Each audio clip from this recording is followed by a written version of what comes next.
Kenapa bisa Showtime Bellingham sampai 107 sedangkan Big Time Van Dijk hanya 105 padahal tier kartu eFootball yang pertama adalah Big Time, baru Showtime.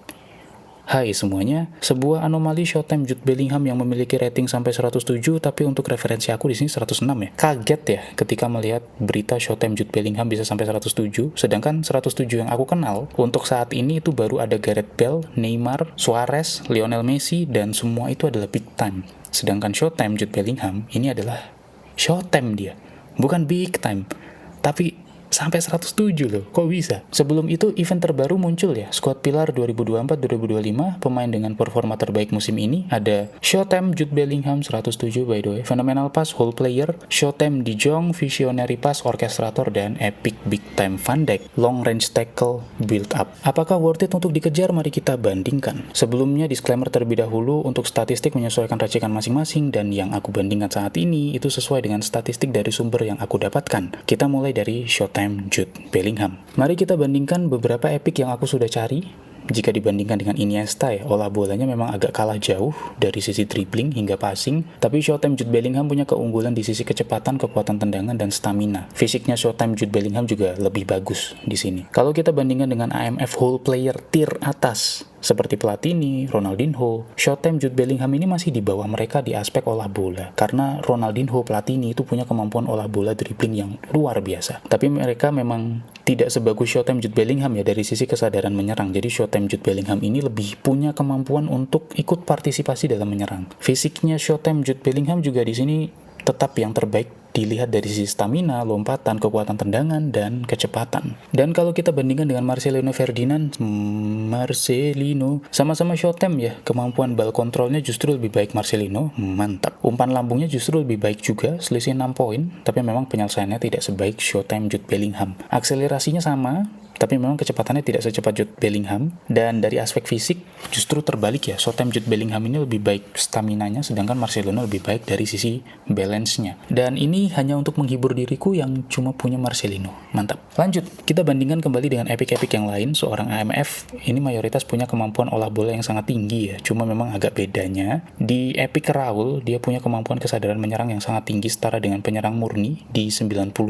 Tapi kalau dibandingkan dari statistik umum, memang untuk aspek umum Showtime Jude Bellingham cukup merata ya. Kalau dibandingkan mungkin hampir sama 11-12 dengan Kakak. Tapi kalau tidak dibandingkan dari aspek olah bolanya ya, karena Kakak punya kemampuan olah bola yang sangat baik. Buat yang punya POTW Bellingham, kita bandingkan dengan POTW di sini sudah sangat jelas ya, terbanting semua POTW Bellingham. Tidak ada yang setara dengan Showtime Bellingham saat ini, terutama untuk POTW yang punya gaya main whole player. Berbeda kalau kita bandingkan dengan POTW yang punya gaya main kreatif playmaker, karena kemampuan umpan lambungnya maupun fisiknya itu lebih baik daripada Showtime Jude Bellingham saat ini. Dan kita bandingkan di sini sisa Epic dan Bellingham Madrid yang terbaru dengan Showtime Jude Bellingham yang sebelumnya. Bila dibandingkan Bellingham Madrid yang terbaru, ada aspek kecepatan yang meningkat secara drastik, kekuatan tendangan dan kesadaran menyerang juga sangat tinggi untuk Showtime Jude Bellingham terbaru. Jika dibandingkan dengan Showtime Jude Bellingham terdahulu yang sebelumnya ya, ini kan Showtime yang baru, Showtime terdahulu. Aspek dribbling umpan rendahnya ada peningkatan, lengkung juga ada peningkatan, tapi justru keseimbangan dan staminanya yang turun. Dari sisi POTW kayaknya tidak perlu dibandingkan kembali ya, nggak ada yang punya kelengkapan statistik seperti Showtime Jude Bellingham dari sisi kesadaran menyerang, di atas 90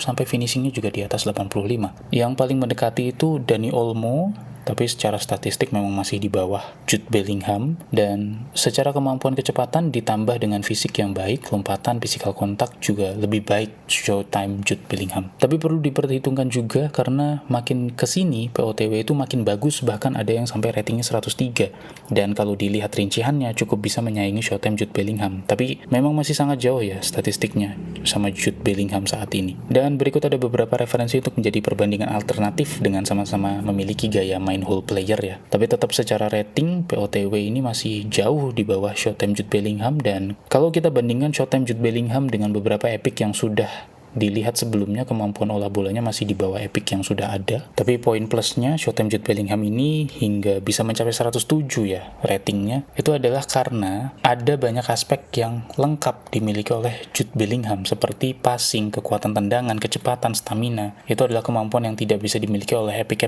pada umumnya. Tapi menurut aku pribadi untuk saat ini bukan kemampuan Showtime Jude Bellingham yang terbaik, karena potensinya sebetulnya masih bisa naik lagi. Yang pertama, dia belum menyentuh 99 di aspek aspek apapun. Jadi ratingnya tuh belum mentok. Jadi untuk kartu yang saat ini tuh belum mentok. Dan dia belum dibuatkan kartu big time. Jadi kalau misalkan punya POTW itu sudah cukup bagus ya. Kecuali Showtime Jude Bellingham ini punya kemampuan yang warnanya biru semua. Itu di atas 95. Nah, aku langsung 100% bilang angkut aja nggak apa-apa karena itu worth it. Tapi kalau warna birunya masih di bawah fluktuatif ya, ada yang di atas 95 tapi mayoritas di bawah 95 gitu. Untuk saat ini lebih baik menghemat koin terlebih dahulu. Next, Van Dijk Big Time. Kalau kita bandingkan dengan kartu tren dengan Van Dijk Big Time ya, maka kartu tren seperti Saliba, Ake ini masih di bawah dari Van Dijk kartu big time yang sekarang. Aspek-aspek seperti defense sudah tidak perlu dipertanyakan lagi. Aspek defense mereka itu kan di bawah 95 ya, sedangkan Van Dijk sudah sampai 99 rata-rata. POTW Van Dijk juga masih jauh dibandingkan dengan Van Dijk big time yang sekarang. Kemampuan defense-nya POTW itu masih ada yang hijau bahkan, sedangkan untuk big time ini kan semuanya biru, 99 rata gitu ya. Jadi terbanting kalau dibandingkan dengan POTW Van Dijk kali ini. Tapi untuk pembeda dari POTW adalah kemampuan umpan lambungnya. Di angka rata-rata 74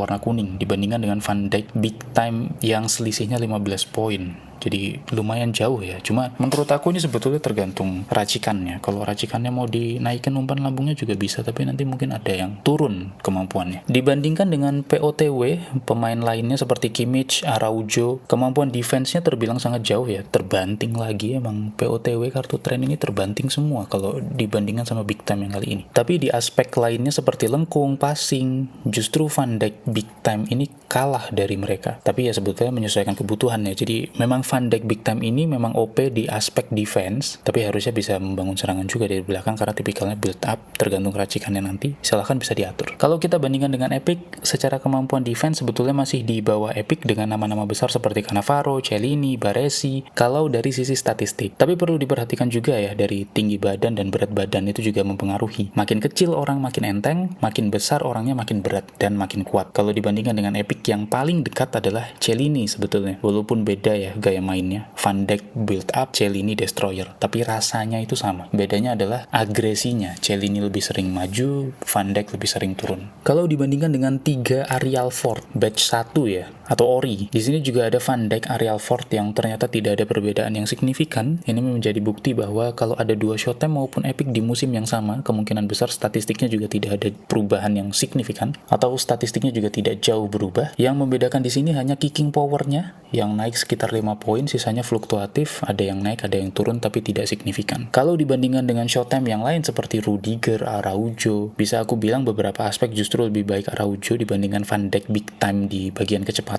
ya. Kicking power dan sundulan juga lebih baik Araujo. Kalau untuk Ricard, punya aspek umpan, kicking power, balance, dan stamina yang lebih baik. Dan terakhir, bila kita bandingkan dengan Bansos, Van Buiten, Tony Adams, dan Bastoni, aspek passingnya cukup baik ya dibandingkan dengan Van Dijk Big Time. Di aspek lainnya tidak terlalu berbeda, justru Van Dijk Big Time tetap lebih baik di aspek defense ya, yang 99. Bisa aku simpulkan untuk Van Dijk Big Time ini sudah pasti lebih baik dibandingkan semua kartu tren atau POTW, tapi kalau dibandingkan dengan Showtime atau Epic, itu perlu dilihat ya aspek defense-nya. Kalau Showtime atau Epic-nya yang dibandingkan adalah yang memiliki aspek defense di bawah 95, maka Van Dijk Big Time ini sangat worth it karena aspek defense-nya rata-rata 99. Tapi kalau aspek defense-nya sudah di atas 95, maka kamu sudah memiliki Showtime yang cukup baik. Jadi Van Dijk Big Time ini tidak perlu kamu angkut. Sejauh ini Van Dijk Big Time cukup baik untuk menjadi defender pilihan pertama, tapi perlu dipertimbangkan juga kebutuhan pemain kamu untuk saat ini seperti apa. Karena seperti yang aku bilang ya, kalau kamu sudah punya pemain yang aspek defense-nya di atas 95, maka tidak perlu untuk gacha Van Dijk ini. Kalau sudah punya Van Dijk POTW, juga perlu dipikirkan kembali apakah Van Dijk POTW-nya sering digunakan main atau tidak. Karena kalau jarang dipakai, juga sayang kalau misalkan sudah punya Van Dijk Big Time ini. Ngapain gacha banyak memperjuangkan ngejar Van Dijk tapi akhirnya nggak dipakai, akhirnya kan cuma buang-buang duit. Jadi coba diperhitungkan kembali kalau ternyata ada pemain POTW-nya tidak pernah dipakai begitu ya, apalagi kalau sudah punya Big Time.